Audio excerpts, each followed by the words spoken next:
New York times का एक बहुत ही स्पेशल कार्टून आप देख सकते हैं स्क्रीन पर। यहाँ पर भारत का मजाक उड़ाया गया था किसी जमाने में। यहाँ पर आप देख पाएंगे एलीट स्पेस क्लब। इसके अंदर सूट बूट में बैठे जो वैज्ञानिक हैं ये अमेरिका, चाइना, रशिया और यूरोपियन यूनियन के हैं, जो एक तरह से समाचार पढ़ते हुए दिखाई दे रहे हैं इंडियन मार्स मिशन का। तो इंडियन मार्स मिशन का मजाक उड़ाया गया था वेस्टर्न कंट्रीज के द्वारा, अमेरिका के द्वारा, कि भारत एक किसान के भेस में, एक बहुत ही गरीब किसान के भेस में, जिसके पास एक तरह से गाय है, नॉक नॉक कर रहा है, यानी कि इस एलीट स्पेस क्लब को ज्वाइन करना चाह रहा है। एक तरह से भारत को क्रिटिसाइज किया गया था कि तुम्हारा जो मार्स मिशन है ये इसका कुछ ऐसा होने वाला नहीं। हालांकि आने वाले समय में हमारा मार्स मिशन पूरी तरह से कामयाब रहता है। उसके बाद आपको पता होगा चंद्रयान फर्स्ट वो भी कामयाब रहता है, चंद्रयान सेकंड भी पार्शली सक्सेस रहता है, और चंद्रयान 3 तो आजकल चल रहा है। लेकिन इतने कम समय में इसरो ने इसकी इमेज पूरी तरह से बदल दी। अब जो आप देख पाएंगे यहाँ पर जो कार्टून आप देख पाएंगे, इसमें एलीट स्पेस क्लब के भीतर भारत शामिल है, और यहाँ पर जो सूट बूट वाले ये जो लोग हैं, साइंटिस्ट हैं, जो कभी इस अंदर वाले ग्रुप में बैठा करते थे, ये अपने उपग्रहों को, सैटेलाइट्स को ला रहे हैं इसरो के पास, ताकि आप हमारे सैटेलाइट्स को लॉन्च कर दो। तो इतनी जल्दी ये इमेज बदल गई है। किसी जमाने में भारत का मजाक उड़ाया करता था कि तुम एक गरीब देश हो। हमारे द्वारा कुछ समय पहले आपको पता होगा 70s 80s के दौर में, 60s के दौर में हम लोग इन वेस्टर्न कंट्रीज के द्वारा दिए जाने वाले गेहूं चावल पर निर्भर करा करते थे। तो अमेरिका और वेस्टर्न कंट्रीज ने भारत को याद दिलाने का प्रयास किया कि तुम एक गरीब किसानों वाले देश हो, और ये मार्स मिशन और जो इस तरह के स्पेस मिशन है ये तुम लोगों के लिए नहीं बने। लेकिन स्थितियां बहुत जल्दी बदल चुकी हैं। तो आज के सेशन में हम डिस्कस करेंगे कि फ्यूचर में चंद्रयान 3 तो सक्सेस हो चुका है, अब फ्यूचर में इसरो के कौन कौन से प्रोजेक्ट हैं। जैसा कि आपको पता होगा कि आदित्य L1 प्रोजेक्ट है, इसके अलावा शुक्रयान है और एक गगनयान है। तो इन सभी प्रोजेक्ट के बारे में डिस्कस करेंगे कि भारत का कौन सा क्रम है इन प्रोजेक्ट को शुरू करने में, और भारत आने वाले समय में स्पेस में क्या क्या कर सकता है। तो चलिए शुरू करते हैं। सबसे पहले हम जान लेते हैं आदित्य L1 प्रोजेक्ट। तो देखिए, आदित्य L1 प्रोजेक्ट कहें या आदित्य L1 मिशन है, ये सूर्य अभियान है, यानी कि भारत का पहला अभियान होगा सन पर। अब आप सोचेंगे कि आदित्य चलो ठीक हो गया, सूर्य का पर्यायवाची है, L1 का क्या मतलब होता है। आदित्य L1 मिशन में आदित्य का मतलब तो सूर्य है, लेकिन L1 का क्या मतलब होता है। और दूसरा प्रश्न आपके दिमाग में आ रहा होगा, क्या सूर्य पर इंडिया एक लैंडर को, जैसा हमने चंद्रयान 3 में किया था, यहाँ पर क्या इसको डालेगा, या फिर क्या सन की ऑर्बिट पर जो है ये चक्कर लगाएगा। तो इसी चीज़ के बारे में हम डिस्कस करेंगे। सबसे पहले हम जान लेते हैं कि आखिर ये L1 है क्या। ठीक है, तो L1 क्या है, सबसे पहले इसे जानने के लिए L1 का सिंपली नाम है, L का मतलब होता है लैग्रेंजियन पॉइंट, ठीक है, या फिर इसको लैग्रेंज पॉइंट भी कहा जाता है। बेसिकली अगर आप यहाँ पर देखेंगे ये अर्थ है, और यहाँ पर आप सन देख पा रहे होंगे। अब आपको एक ग्रेविटेशन फोर्स आपको पता होगा F=G m1m2/r², बचपन में आपने पढ़ा होगा। तो हर कोई भी प्लैनेट होता है या कोई भी बड़ा ऑब्जेक्ट होता है, इसका अपना ग्रेविटेशन फोर्स होता है। तो इससे कुछ डिस्टेंस पर खड़े हुए जो भी ऑब्जेक्ट होते हैं, ये इनको अपनी ओर खींचने का प्रयास करता है। जैसे पृथ्वी है, पृथ्वी से अगर आप बाहर किसी चीज को खींच फेंकेंगे तो वो अर्थ की ओर ही दोबारा वापस चली आएगी। लेकिन कुछ डिस्टेंस ऐसी होती है जहां पर कोई भी ग्रेविटेशन फोर्स नहीं लगता। इसका मतलब क्या है कि L1, L2, L3, L4 और L5 ये 5 लैग्रेंजियन पॉइंट ऐसे होते हैं जो अर्थ और सन के बीच में है, जहां पर अगर कोई ऑब्जेक्ट रखा होगा तो उसके लिए अर्थ का भी ग्रेविटेशन फोर्स काम नहीं करेगा, सन का भी ग्रेविटेशन फोर्स काम नहीं करेगा, यानी कि वो ऑब्जेक्ट उस जगह पर पूरी तरह से बिना किसी एक्सटर्नल प्रेशर के रह सकेगा। तो इन्हीं को लैग्रेंजियन पॉइंट कहा जाता है, और ये 5 लैग्रेंजियन पॉइंट हैं अर्थ और सन के रिस्पेक्ट में। L1, L2, L3, L4, L5 इन सब का नाम है। तो उम्मीद करता हूँ लैग्रेंजियन पॉइंट क्या होता है आप समझ चुके होंगे। लैग्रेंजियन पॉइंट वो पॉइंट है जहां पर उस पॉइंट पर अगर हम कोई सैटेलाइट छोड़ेंगे तो वो सैटेलाइट न तो अर्थ के ग्रेविटेशन फोर्स के अंदर आएगा, न ही सन के ग्रेविटेशन फोर्स के अंदर आएगा, और एक तरह से अगर इनके फोर्स के अंदर नहीं आएगा तो उसके पास बहुत ज़्यादा एनर्जी बचेगी अपना काम करने के लिए। तो L1 का मतलब आप समझ गए होंगे, और आदित्य का मतलब तो आपको पता है सूर्य।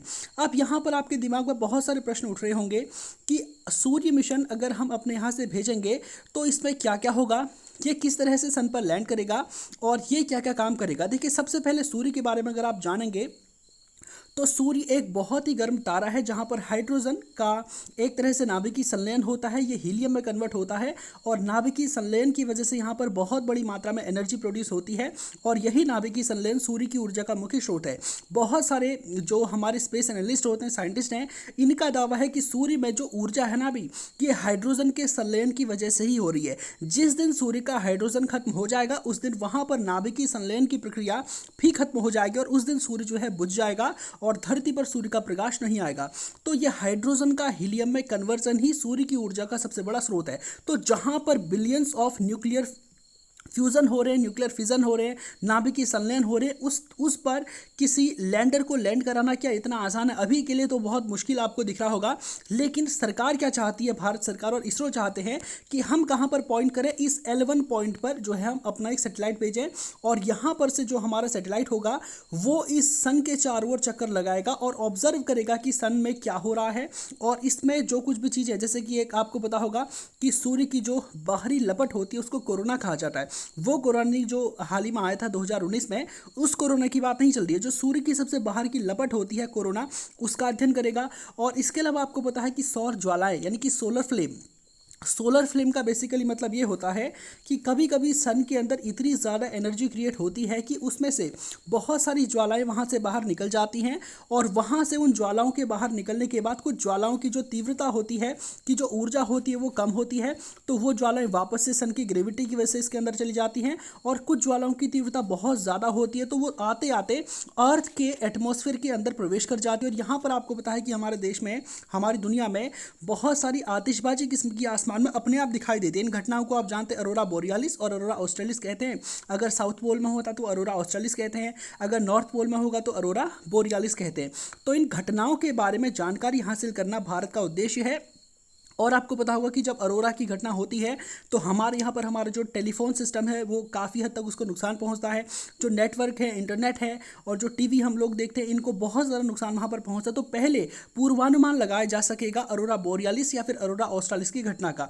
दूसरा, आपको पता है कि सन के बारे में और भी यहाँ पर बहुत सारे पेलोड्स लगे होंगे, लगभग 7 के आसपास पेलोड यहाँ पर बताए जा रहे हैं और इन्हीं पेलोड्स के माध्यम से वहाँ पर एनालाइज किया जाएगा कि सूर्य में आखिर क्या क्या है। तो आदित्य L1 मिशन के जरिए हम सन का जो कोरोना है, इनकी बाहरी लपट है, उसके बारे में हम इसका अध्ययन कर पाएंगे। सन का जो फोटोस्फीयर है, जिसका टेम्परेचर कितना आप जानते हैं 6000 डिग्री सेल्सियस, ठीक है। क्रोमोस्फीयर है, सोलर एमिशन जो सूर्य से लपटें निकलती हैं, और सोलर विंड्स हैं। इन सब चीज़ के बारे में हम जो है यहाँ से अध्ययन कर पाएंगे। एक इंटरेस्टिंग फैक्ट आपको सूर्य के बारे में बताना चाहता हूँ कि जो सूर्य है ना, जैसे हमारी अर्थ होती है, अर्थ हमारी सूर्य के चारों ओर चक्कर लगाती है, लेकिन अर्थ अपनी कक्षा में भी चक्कर लगाती है। तो सूर्य के चारों ओर भी अर्थ चक्कर लगाती है और अपनी कक्षा में भी अर्थ चक्कर लगाती है। और अपनी कक्षा में अर्थ के चक्कर लगाने की वजह से आप जानते हैं दिन रात हमारे यहाँ पर होते हैं। सन भी जो है ना, वो भी अपनी कक्षा में चक्कर लगाता है, साथ में हमारी जो मंदाकिनी है उसका भी चक्कर लगाता है। तो एक प्रश्न आमतौर पर आपको पता होगा कि जो पृथ्वी चक्कर लगाती है वो 365 दिन में लगाती है, सॉरी 24 घंटे में लगा लेती है अपना एक चक्कर पूरा, और वैसे 365 दिन में सन का चक्कर लगाती है। तो ऐसे ही जो हमारा सूर्य है, इसको अपने कक्षा में घूमने में जो समय लगता है वो कितना लगता है। तो देखिए, आपको पता होगा कि सन जो है वो पूरी तरह से ठोस नहीं है। आप अगर अलग अलग किताबों में पढ़ेंगे तो हो सकता है ये फैक्ट अपने आप में अलग अलग दिया हो, लेकिन बहुत सारे हमारे जो एनालिस्ट होते हैं, इनका दावा है कि जो सन है ना, वो एक प्लाज्मा स्टेट में, यानी कि वो ठोस भी नहीं है, वो द्रव में भी नहीं है, और वो एक तरह से चिपचिपा, जैसा हमारा गोंद होता है उस तरीके में। इसी वजह से क्या होता है कि सन का जो विषुवत रेखी हिस्सा होता है, ये वाला जो है अपना एक पूरा चक्कर लगाने में 31 दिन का समय लेता है, और इसका जो पोलर वाला हिस्सा है ये अपना एक चक्कर पूरा करने में 25 डेज लेता है। यानी कि अपने कक्षा में एक चक्कर पूरा करने में जो ये वाला एरिया है पोलर वाला, ये 25 डेज लेता है, और जो बीच वाला जो विषुवत रेखी भाग है 31 दिन लगता है। तो ये सारी जानकारी हमको कहाँ से पता चलती है? क्योंकि जो नासा है उन्होंने बहुत सारे यहाँ पर मिशन भेजे थे, जो सन से जो रेडियो एक्टिव सब्सटेंसेज हमारे यहाँ पर आते हैं, एक्सरेज आती हैं, उनके माध्यम से इन चीज़ों का पता चलता है। तो भारत सरकार अपना पहला सौर अभियान लॉन्च करने जा रही है आदित्य L1 नाम से, और बहुत जल्द इसको लॉन्च किया जाएगा। आपने पीएम मोदी की स्पीच में भी सुना होगा, इसरो के जो साइंटिस्ट हैं उनकी भी स्पीच में सुना होगा। तो बहुत जल्द हमारे देश की सरकार यानी कि हमारा इसरो जो है वो इस आदित्य L1 मिशन को लॉन्च करेगा। उम्मीद करता हूँ कि इसके बारे में आप अच्छे से जान पाए होंगे। क्या भारत पहला देश है सूर्य मिशन लॉन्च करने वाला? जी हाँ, बिल्कुल नहीं है।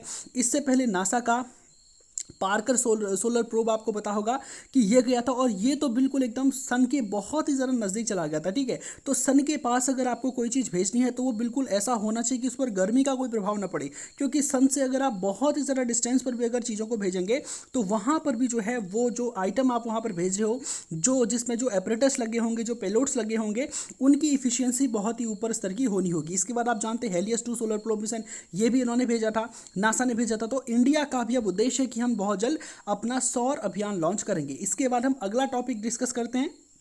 अगला जो इसरो का मिशन है वो है गगनयान। गगनयान का बेसिकली मतलब ये है कि भारत सरकार यानी कि इसरो तीन जो स्पेस के जो साइंटिस्ट हैं उन्हें भेजेगा अंतरिक्ष में। अब आप सोच रहे होंगे अंतरिक्ष में कहाँ पर भेजेगा, तो अर्थ है ना, अर्थ के एटमॉस्फेयर जहाँ पर कंप्लीट होता है उसके बाहर का जो भी एरिया होता है उसको अंतरिक्ष कहा जाता है। और इसमें इसरो ने लक्ष्य रखा है कि 3 हमारे जो एस्ट्रोनॉट्स हैं जिनमें से 2 मेल होंगे और 1 फीमेल होंगी, यानी कि 2 पुरुष होंगे और 1 महिला होगी। इन 3 एस्ट्रोनॉट्स को 3 दिन के लिए जो है स्पेस में भेजा जाएगा, धरती से लगभग 300 से 400 किलोमीटर की डिस्टेंस पर। और ये जो लॉन्च व्हीकल है आप जानते हैं यही है इस पर। और अब आप सोच रहे होंगे क्या ये पहला मिशन है? जी हाँ, बिल्कुल पहला मिशन है। भारत सरकार ने इससे पहले यानी कि भारत की किसी स्पेस एजेंसी ने इससे पहले किसी भी भारतीय को अंतरिक्ष में नहीं भेजा था। अब आप सोच रहे होंगे कि एक बार हमने तो जीके में पढ़ा था कि राकेश शर्मा पहले ऐसे भारतीय हैं, विंग कमांडर राकेश शर्मा, जो पहली बार स्पेस में गए थे। तो ये कब गए थे? देखिए ये स्पेस में गए थे 1984 में, लेकिन ये इंडिया का अपना खुद का मिशन नहीं था।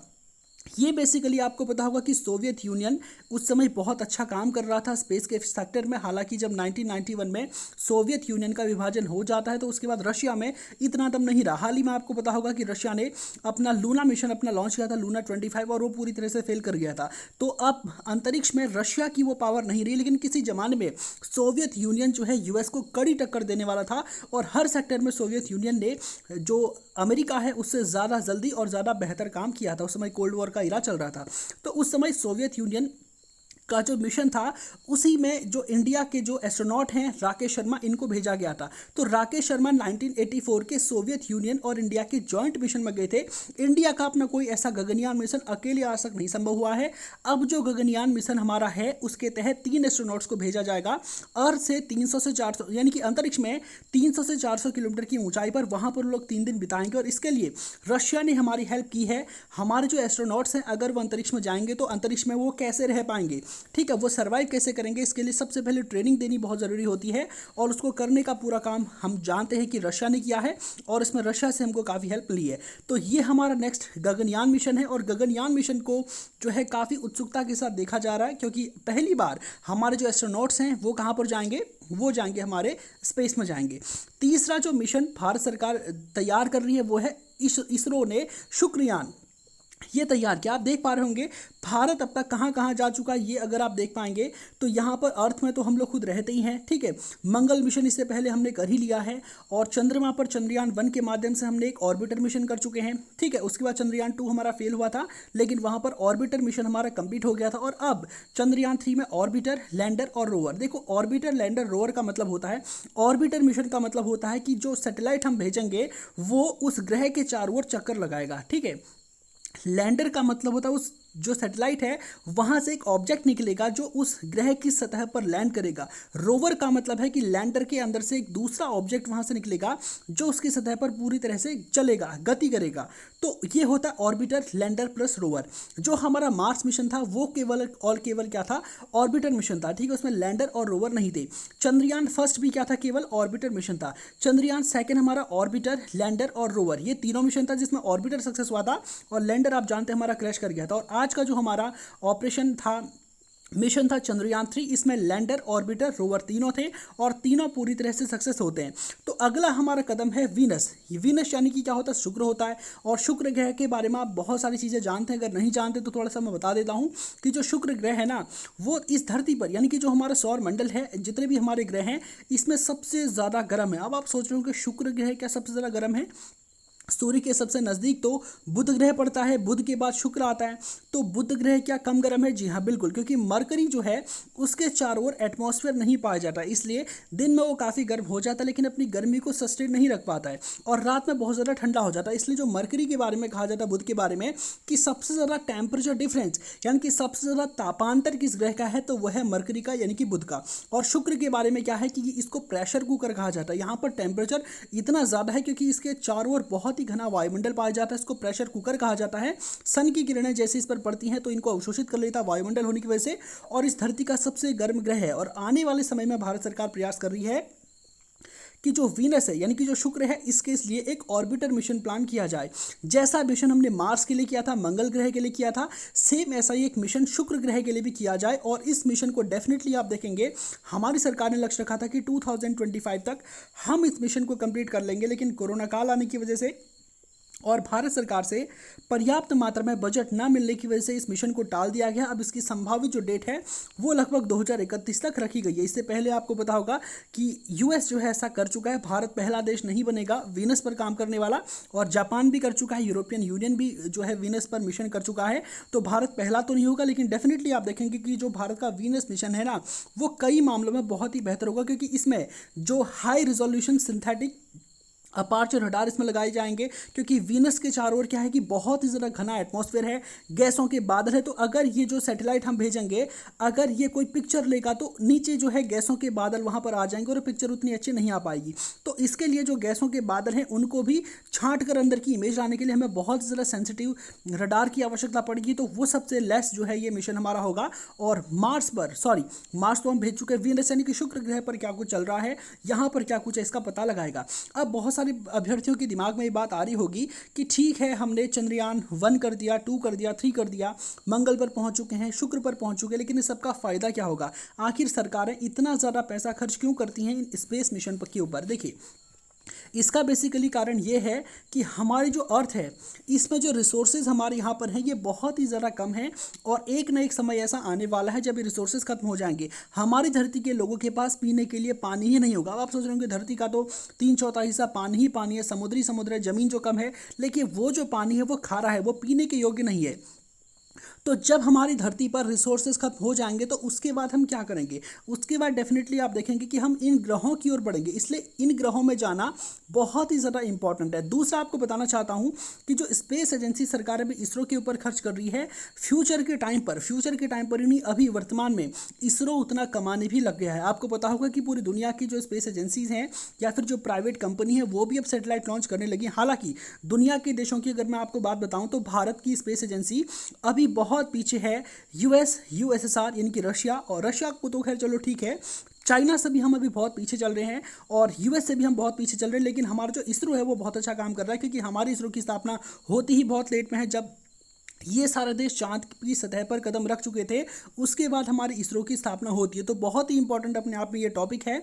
तो आप समझ गए होंगे कि इसरो हमको आने वाले समय में किस तरह से पैसे कमा करके देगा, क्योंकि जो अन्य जो दुनिया के देश हैं, अब आप जानते हैं कि इंटरनेट के क्षेत्र में क्रांति आ गई है। तो सभी देशों के क्या है, अपने अलग अलग सैटेलाइट इन अलग अलग क्लासेस पर स्थापित करने होते हैं। तो इसरो ने बहुत सारे कॉन्ट्रैक्ट ले रखे हैं अलग अलग देशों के सैटेलाइट्स को कुछ पैसे लेकर के यहाँ पर लॉन्च करने के लिए। अब आप सोच होंगे दुनिया के देश यूएस, चाइना या फिर रशिया से ऐसा क्यों नहीं कराते, इंडिया से ऐसा क्यों कराते? क्योंकि इसरो जाना जाता है अपने सस्ते से सस्ते मिशनों को अंजाम देने के लिए। जिन कामों के लिए चाइना ने, रशिया ने और अमेरिका ने बिलियंस ऑफ डॉलर खर्च किए, उसको भारत का जो इसरो है वो मात्र बहुत ही कम बजट पर कर देता है। इस वजह से दुनिया के बहुत सारे देश अब भारत के पास आ रहे हैं अपने सैटेलाइट को प्रक्षेपित करवाने के लिए। तो इस तरह से इसरो हमको कमा करके दे रहा है, और आने वाले समय में जो स्पेस सेक्टर है वो एक बहुत ही बड़ी बिलियंस ऑफ डॉलर की एजेंसी बनेगी। आप देखेंगे कि लोग घूमने के लिए चंद्रमा पर या फिर मंगल ग्रह पर जाया करेंगे, क्योंकि फ्यूचर में एक ज़माना पास्ट में अगर आपने देखा होगा तो लोग समझते थे जब उनका जो ज़मीन है जब खत्म हो जाती थी, जहाँ से पानी होना शुरू होता था, तो वो लोग मानते थे कि यहाँ पर धरती खत्म हो गई है, इसके बाद पानी है, पानी के नीचे सीधा क्या है, पाताल लोग है। तो ऐसा लोगों का मानना था। लेकिन आपको पता है जब समय के साथ खोजें होती हैं, बहुत सारे यात्री समुद्रों में जाते हैं और पार तक का चक्कर लगा करके आते हैं, सारे महाद्वीपों की खोज होती है। यानी कि एक ज़माना था जब इस पृथ्वी के ही हिस्से खोजे नहीं गए थे। तो जब पृथ्वी के हिस्से खोजे जा सकते हैं तो आप सोचेंगे कि क्या अर्थ पर ही जीवन हो सकता है? तो अर्थ पर तो जीवन है, ऐसा ही जीवन दुनिया के अन्य प्लैनेट्स पर भी हो सकता है। तो ये जो प्लैनेट हैं ये खोजने हमारे लिए बहुत इंपॉर्टेंट है, और फ्यूचर में डेफिनेटली आप देखेंगे ये खोजे भी जाएंगे। दुनिया के बहुत सारे ग्रहों में जीवन होगा। जैसे हम लोग एक देश से दूसरे देश में जाते हैं, पुराने ज़माने में इसको बहुत ही बड़ी चीज़ माना जाता था कि हम रशिया जाकर गए हैं, चाइना गए हैं, हम फॉरेन गए हैं, तो बहुत ही ज़्यादा सम्मान की दृष्टि से उसको देखा जाता था। हालांकि आजकल फॉरेन जाना कोई बड़ी बात ऐसी है नहीं। तो ऐसे ही कुछ समय के बाद आप जाएंगे कि हम अर्थ में रहते हैं, अर्थ से हम इस प्लेनेट में जाकर के नौकरी करें। तो इस तरह की चीज़ें आप आने वाले समय में देखेंगे। हालांकि अभी आपको लग रहा होगा कि इसमें तो बहुत ज़्यादा समय लगेगा, डेफिनेटली समय लगेगा, 100 साल लग सकते हैं, 200 साल लग सकते हैं, लेकिन आने वाले समय में आप देखेंगे कि बहुत सारे प्लेनेट ऐसे खोजे जाएंगे जहाँ पर जीवन होगा। अर्थ जो है उसके एक तरह से डिप्लोमेटिक संबंध उन जो प्लेनेट्स हैं उनके साथ स्थापित होंगे। अर्थ में जब रिसोर्सेज खत्म हो जाएंगे तो अर्थ में भी देखेंगे कि आप अलग अलग देश रिसोर्सेज के लिए लड़ाई लड़ेंगे अलग अलग देशों में, यानी कि अलग अलग जो हमारे ग्रह हैं यहाँ पर जाया जाएगा, यहाँ से उन रिसोर्सेज को खोद कर अर्थ पर लाया जाएगा और यहाँ पर इस तरह से काम चलाया जाएगा। उम्मीद करता हूँ कि आप ये जो बातें आज के सेशन में मैंने आपको बताई हैं आप इन्हें ठीक से समझ पाए होंगे। आपके इस पूरे मामले को लेकर क्या क्वेरीज हैं कमेंट सेक्शन में डेफिनेटली जवाब दें। तो आज के सेशन को यहीं पर समाप्त करते हैं। धन्यवाद।